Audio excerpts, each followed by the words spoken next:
Carthy wants to keep this together. Hugh Carthy wants to try and help Alberto Bettiol. And here's a move over the top for the points.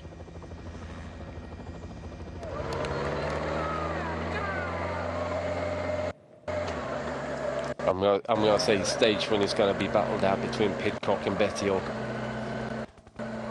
Got to make sure that they keep tabs on everything here.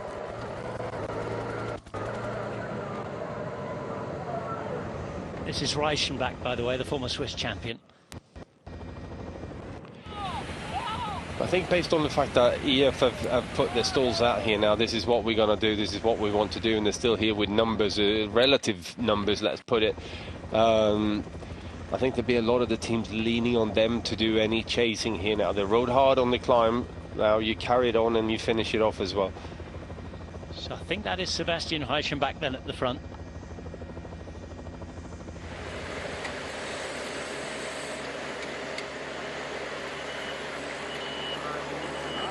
Yellow jersey has been struggling. Where is he though? I think he just made an effort to get across, you know, and get back in. Because just as we were looking at the riders going over the top, there was somebody making a big effort. And I think Stephen Williams has played it very clever and has somehow made it back in towards the back. I think he's moving up on the right-hand side towards the back now. And if that is the case, that is really well played by the young Welshman. Yeah, very, very well played. I think he was moving up there with the two DSM riders on the right-hand side of the road. Now about halfway up that group, so that's mature riding, let's put it that way. Really top stuff. There is Stephen Williams in this bunch, a little further back.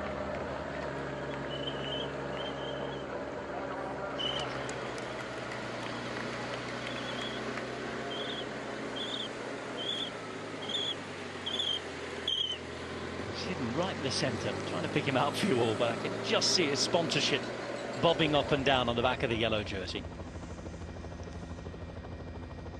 But with this kind of running, with it being, you know, not that many riders from the various different teams, just watch out for those moves that we see Reichenbach do just now. And I was just spotting a man who we know is good at these kind of moves. And has got an awful lot of power on this type of terrain where he's just a couple of % downhill as well. Remco Evenepoel. Well, here is the former Swiss champion, of course, Sebastian Reichenbach. He's got a German last name, but he comes from the French-speaking part of Switzerland. He's been a top climbing domestique for Thibaut Pinot down the years. From a similar area of Switzerland to Steve Morabito, retired not so long ago. Michael Matthews still here. That's better news for them. Ooh. And Intermarché with Adrien Petit in there. Just looking around to see if I can see Pasqualon. Here is Williams at the back. Only Intermarché rider that I've seen is Pozzo Vivo, but we may have missed someone. Well, Zimmerman is there as well. Yeah. And Petit. I've just seen Adrien Petit. Meantime, 12 and a bit kilometres to go. Reichenbach is going to keep trying his luck. It's a tough ask. Looks round and sees only EF Education Easy Post chasing. 12 kilometres to go. Of course, when he gets onto the flat, it'll become a little harder. Are there any other riders with teammates in here who want to get interested? Of course, are there any more bike exchange riders, for example, to try and help Michael Matthews? I think we're seeing the answer to that. Bottom of your picture, right-hand side.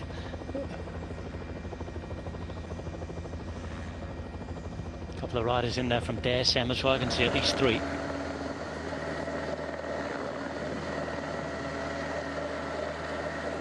Four riders here for EF. Nice to see Hugh Carthy working so hard for a different type of teammate as well, trying to set up a sprint.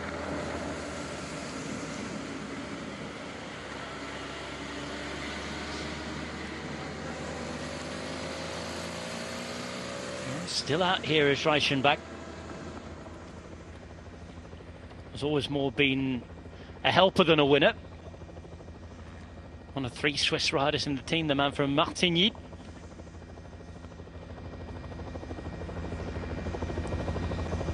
National champion a couple of years ago. The only other race he's ever won was the Trofeo Matteotti, down in the east of Italy. That's the race that runs in and out of Pescara, isn't it?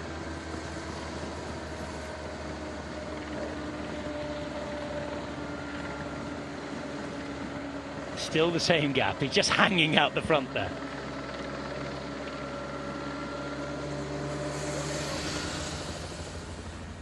No time to admire the view. We'll do that for him as we wait for the peloton to go into the final 10 kilometers here. And if you just went out to make a brew or something, had a switch off, had a look away, and you're worried for Stephen Williams. He made a great little acceleration to get back on once the harder section of the climb is out the way, and he is safely in the middle of that bunch now. As it stands, set to retain the yellow jersey. But remember, there are bonus seconds available on the finish line. 10, 6 and 4 for first, second and third. 7 seconds to third and fourth. 6 seconds is the immediate gap between Williams and Con. And Con is one of the faster finishers. But of course, you wouldn't think in this company, perhaps. Let's see.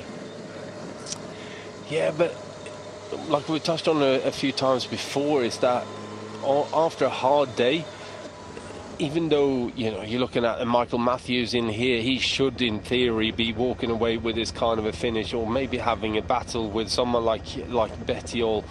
But considering the severity of the climb and how hard it was ridden, what legs have they got left? Are they able to recover on this descent here now in towards the finish, or did it take too much out of them already? At which point someone who's a better climber will sit with fresher legs and actually, you know, being there with a chance for that.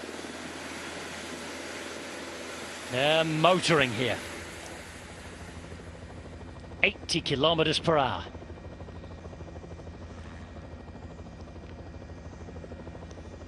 Still at 8.5 kilometers remaining. And Reichenbach just dangling off the front. Only a couple of kilometers left of this descent now before we come down onto the flat, and then it is more or less a pancake flat run in towards the finish.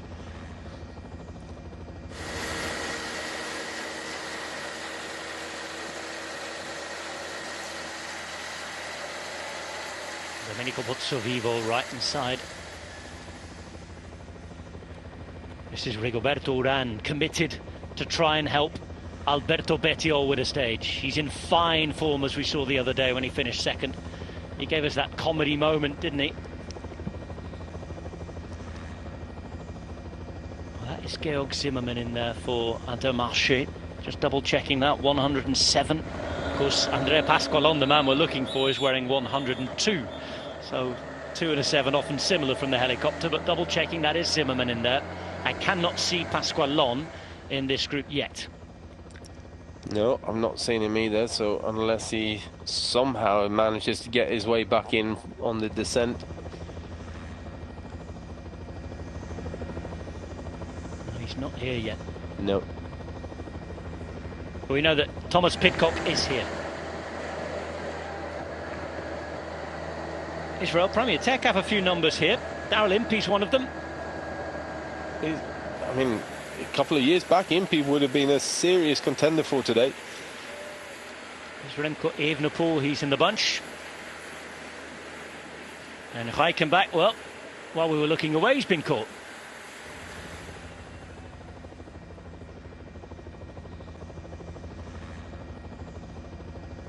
Six and a half kilometers remain. Into Schwyz.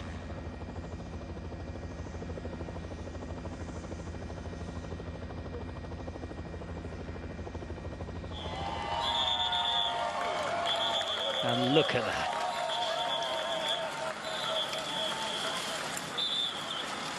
Picture perfect. Front of the race now on your screen. 6 kilometers remain. think EF could do with Hugh Carthy getting back up there again and contributing a bit more, just start swapping off with one other rider to keep this pace going.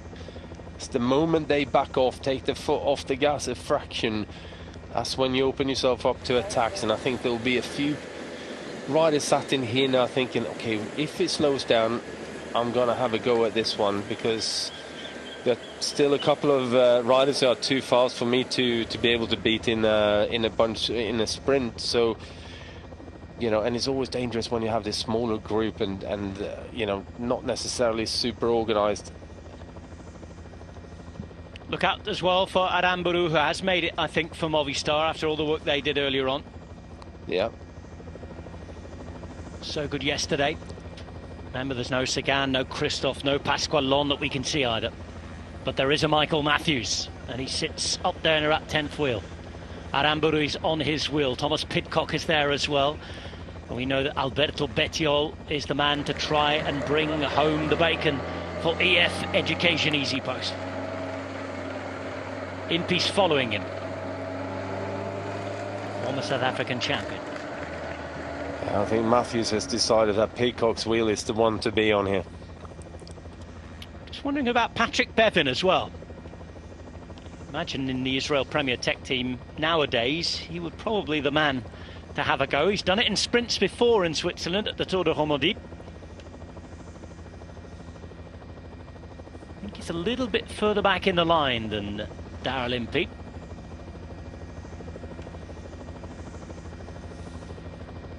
There is Aramburu.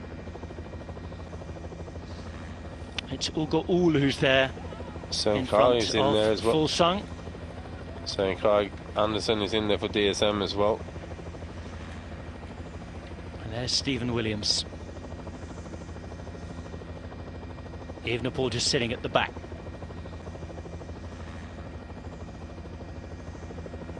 I couldn't actually see Bevan in that. Beric was the last Israel Premier Tech rider. And of course, the rider who was looking after Jakob Fuglsang was Ugo Uhl.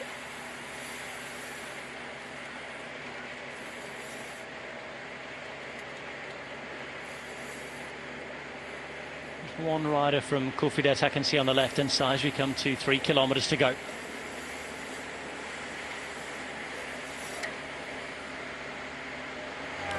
Might well be Brian Cockal, you know. It was his style. It might well be Brian Cockal. It looks and like if that is the case...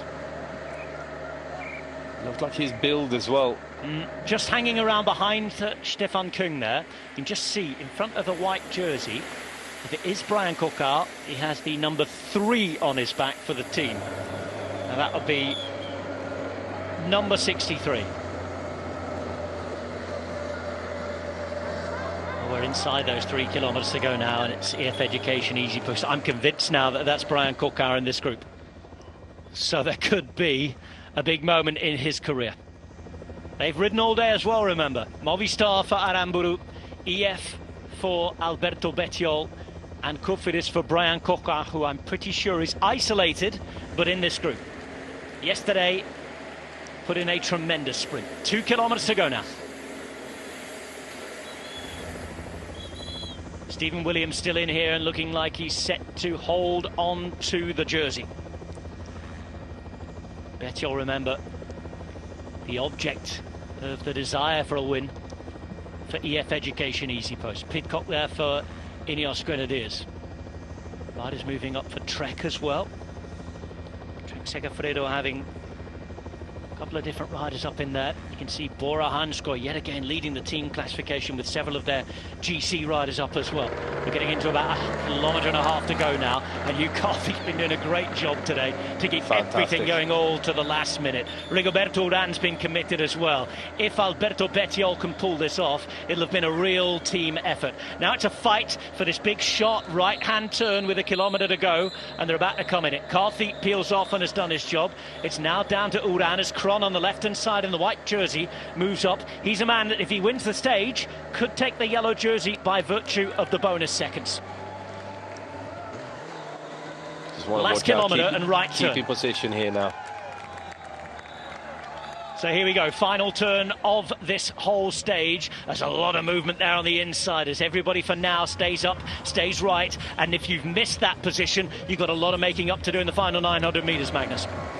Yeah, Tom Pidcock's lead up man. Geraint Thomas is in the perfect place here as well, just on the wheel of Bettiol. Well, Kokau not having any help, and he's boxed in a little further down, rather like he was yesterday. Matthews is moving up as well on the left-hand side as we look at it. Kokau having to come from a long, long way if he's to do something here. But it's a great lead-out that's being done now as Matthews tries to move up. Kron is going to try and launch it, but he's been caught and trapped. But now it's Geraint Thomas on the right-hand side for Pidcock as Bettiol sprinting from a long way out. Here he goes, and you can see that Israel Premier Tech have Impey on the left-hand side as well. Look at this as Matthews comes around. Matthews comes around. I'm not sure he will in time. Oh, wow. No, I think in the end that is a brilliant, brilliant comeback win from Daryl Impey. Welcome back to the fold. And we have had some stories this week, but this is one of those stories that we will talk about for a long time. Daryl Impey has been out from the top level for such a long time. He's been injured, he's had illness, he's worked his way back. He's not really been near a win for a while, but it's win number 30 in his career, the first since before the pandemic. Daryl Impey beats Michael Matthews. Daryl Impey is a World Tour winner for the first time since he took Tour de France Stage 9 in 2019. What a story, and Impey has done it. And even he shakes his head in disbelief. I don't think he could quite believe that he got it. It was almost like he was waiting for the radio call to come through that he got it. And now the celebrations can begin. Daryl Impey with one of the surprise wins for quite a while. Superb stuff.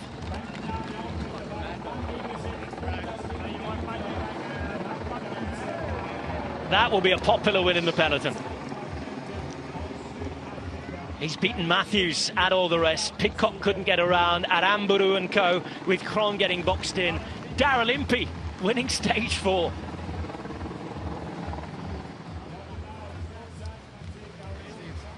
What a win.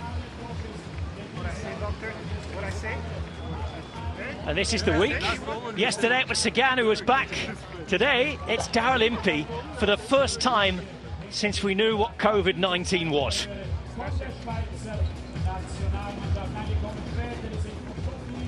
And in this company as well. Yeah, that wasn't an easy stage to win by any stretch.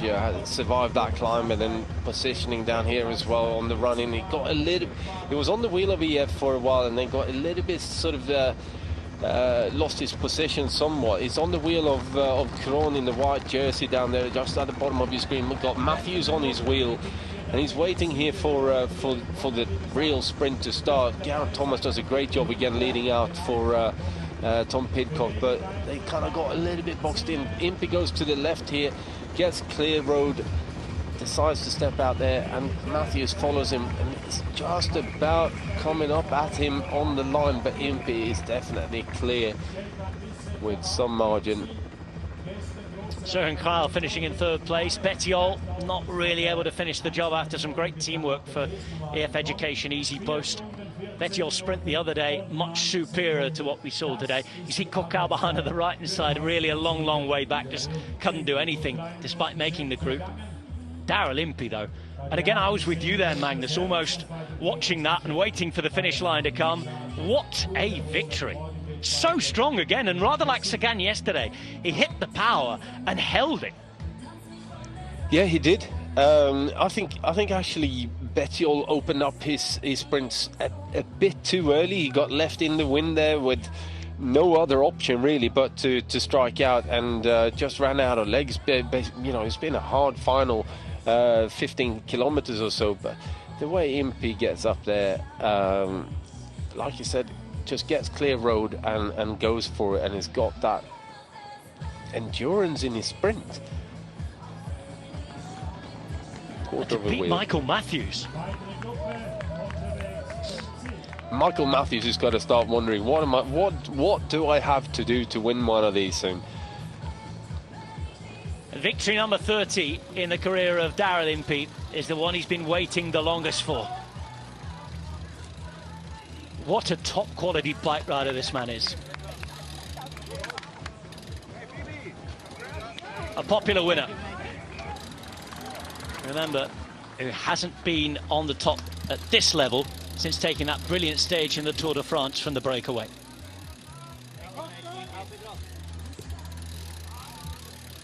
Israel Premier Tech getting a much needed win as well. We've been talking about the promotion, relegation, all that sort of stuff this week. They need results. Daryl Impey has done it for Israel Premier Tech. A big win on a hugely difficult stage. Impey beating Matthews, Krau, Bettiol, Pidcock